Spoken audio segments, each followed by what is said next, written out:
Hello, dear students. Welcome to our last lesson about the education. And this is actually the last video lessons that we are going to have this semester.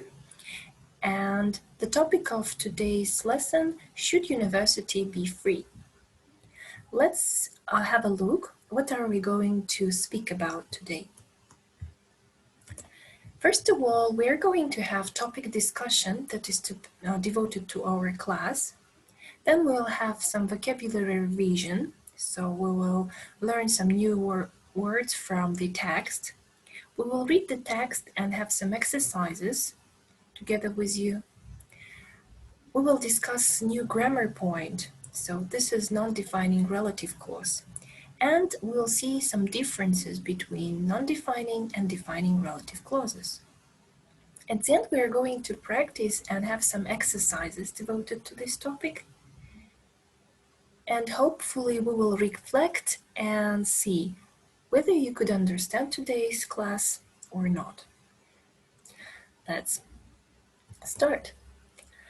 So before starting the class, I'd like you to look at these questions and think of the possible answers to them.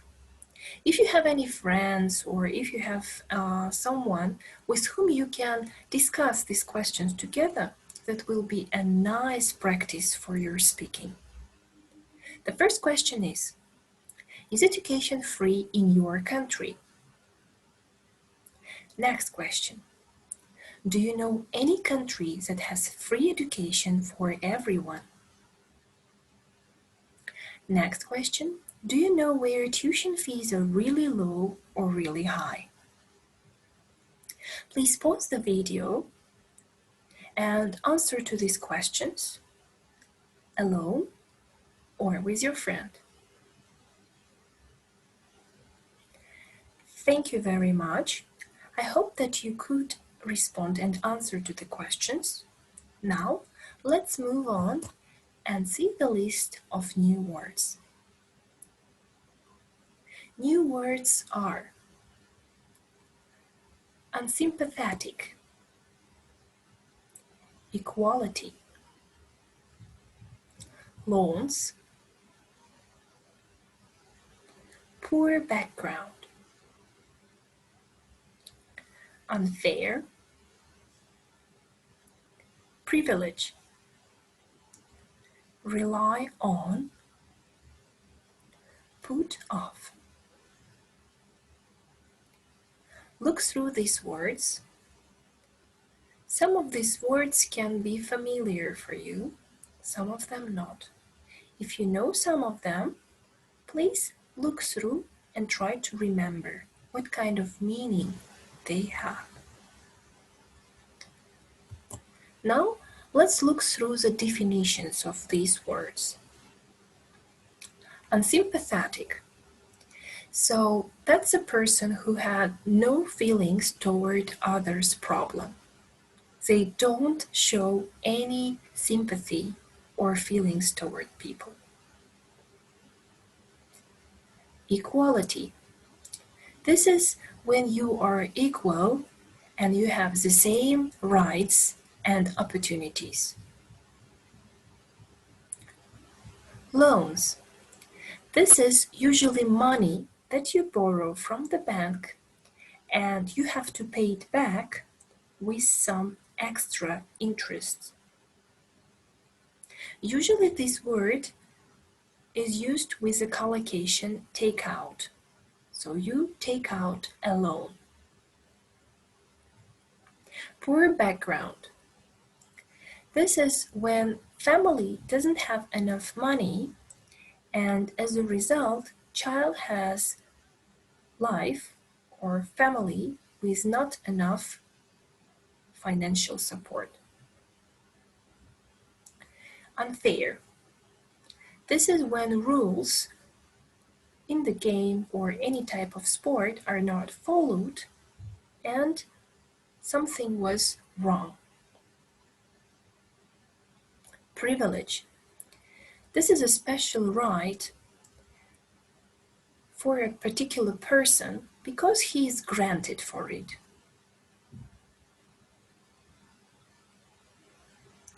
rely on.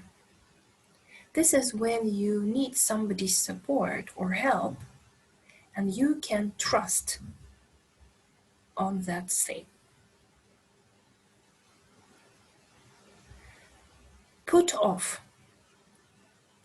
So when you delay something and you don't want to do it, please pause the video, look through these words and try to repeat meaning of it.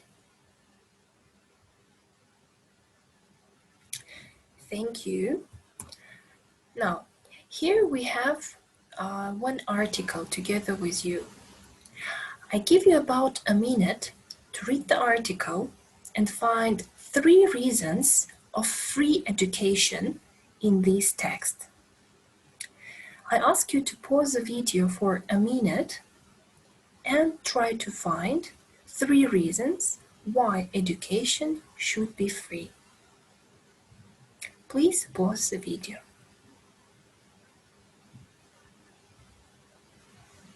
Thank you. Hopefully you could find these 3 reasons.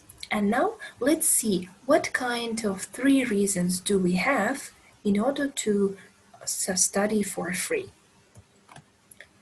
So first reason, this is greater equality. Second reason, the benefits to society.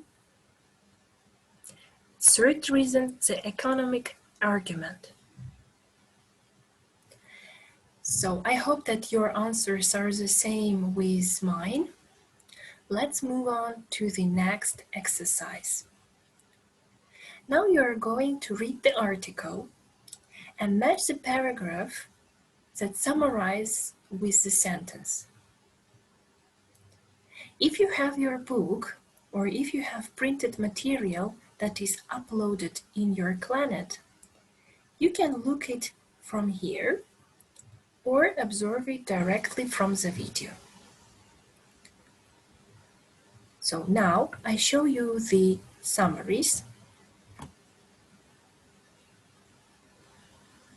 So please match these summaries with the text.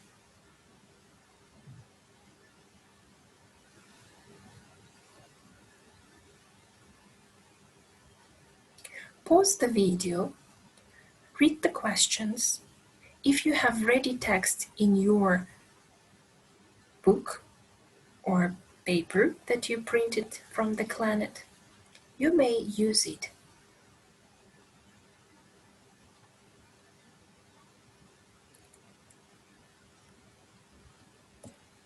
This is the text one more time.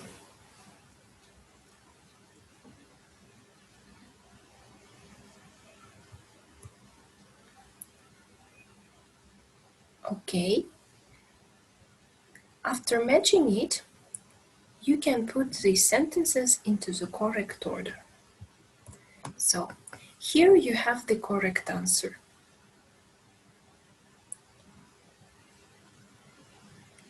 A is 5, B is 3, C is 1, D is 4, and E is 2.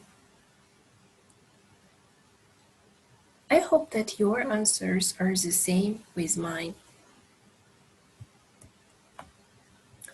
Now, after reading the text and knowing the importance of free education, I would like you to pause the video again and answer to these questions.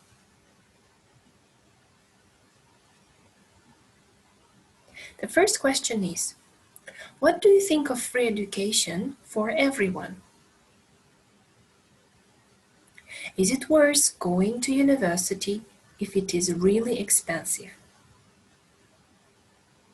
What percentage of population should go to university? Please pause the video, reflect on the text that you read above, and try to respond to these questions. Thank you very much. I hope that you could answer to these questions and you know the importance of free education now. And we may move on and continue our today's lesson. Now we are going to speak about non-defining relative clauses. So non-defining relative clause, this is extra information that is given to the person or people in the sentence, to the thing, time, place, or possession. Usually when we have non-defining relative clause, both of these sides can be used with a comma. In the non-defining relative clause, we cannot use relative pronoun that. Let's look at the example. When non-defining relative clause is devoted to people, we usually use the phrase who. My brother, who is a surgeon, lives in London. Pay attention. This is information about his brother. And we know some extra information, that he is a surgeon. He is not defining his brother. He is just giving extra information about him, that he is a surgeon. The both sides of the non-defining relative clause is separated with commas. The next, when the statement is devoted to the object or thing, we use the which statement. My car, which is parked over there, is very old. We are talking about the car, it's an object. That's why we use the word which. The next, it's about time. When? Next Saturday, when I am traveling to Dublin, is my birthday. As you can see, next Saturday is defined by the relative clause when, and this relative clause is separated with commas. When I am traveling to Dublin. The place is shown and presented with the word where.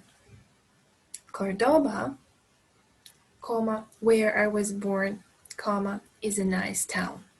So we get some extra information about Cordoba.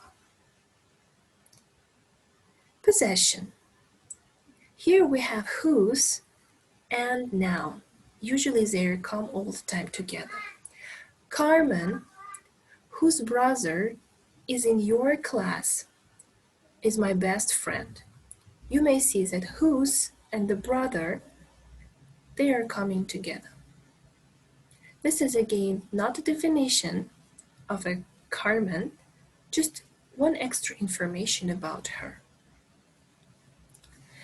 Something that might interest all of you, how can I see the difference between defining relative clause and non-defining relative clause? So first of all, defining relative clauses are added some essential and important information. It's kind of definition of the object. And in non-defining relative clauses, we just add additional information. Also in defining relative clauses, we can see no commas. So the relative clause is not separated. So, and even when you pronounce and read the sentence, there is no pause. But when we are talking about non-defining relative clause, we can see a set off by commas. Logically, when you read the sentence, you might feel the pause while you are reading it. Defining relative clauses can begin with that. And when you have speaking or not academic writing, so you may use this that a lot. However, non-defining relative clauses don't begin with that. It is both grammatically and lexically wrong. Even when you pronounce or try to pronounce with that, it seems really strange. Defining relative clauses are also known as restrictive relative clauses. So they in most way are restricted. And completely different thing we can see in non-defining relative clauses. So in both cases, you may just remember that if you look at the defining relative clause, so usually it is without comma and it can't it can be used with that. However, non-defining relative clause is usually used with comma and can't be used with that. Here you may see some examples of non-defining relative clauses. Paul, who is on vacation, is in Sofia. Sofia, which is a beautiful city, is the capital of Bulgaria. Sofia, which is near Mount Vitusha, is in the east of Bulgaria.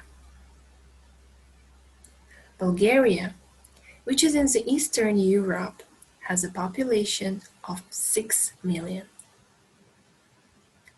Paul, who is English, likes Bulgaria. All of these sentences, when we are reading, have special pauses because we are giving extra information to the statement and we don't define it. Let's try to see how could we understand today's topic. I'd like you to read the sentence and try to understand whether this sentence is defining or non-defining. If you think that the sentence is non-defining, can you put comma where it is necessary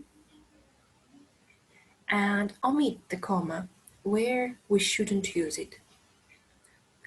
So I ask you to pause the video for some time and finish this exercise.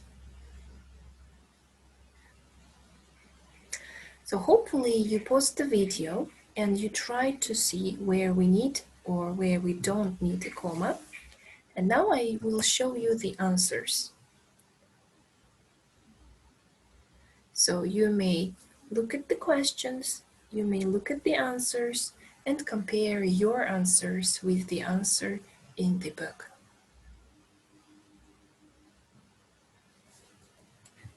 Now look at the second exercise.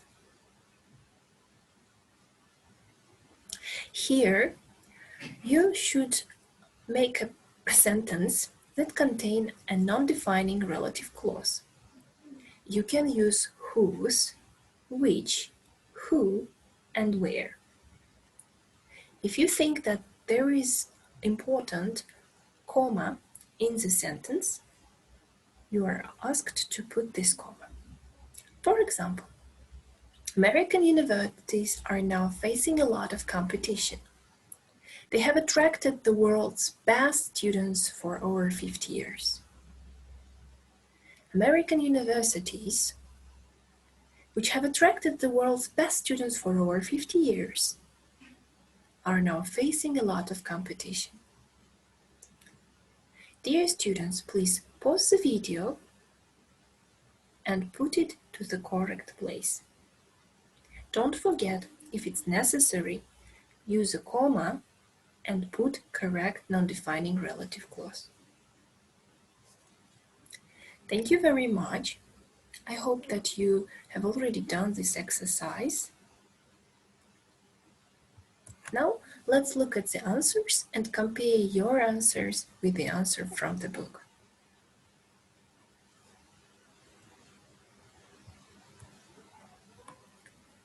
Thank you very much for listening this video till the end and watching it with me. Now let's have a reflection of what we have done today. Can you please pause the video and answer these questions? First of all, tell me please, what is non-defining relative clause? Tell me please, what is the difference between defining and non-defining relative clause? Can you make up 2 examples for non-defining relative clause? Thank you very much for your attention. If you have any questions related for non-defining relative clauses, I ask you to write it to the Clanet, and I will try to respond as fast as I can. This is the end of today's lesson. I hope that you learned something new and it helped you to understand today's class. So hopefully we're going to meet quite soon in the face-to-face classes and revise all materials together. Thank you very much. Goodbye.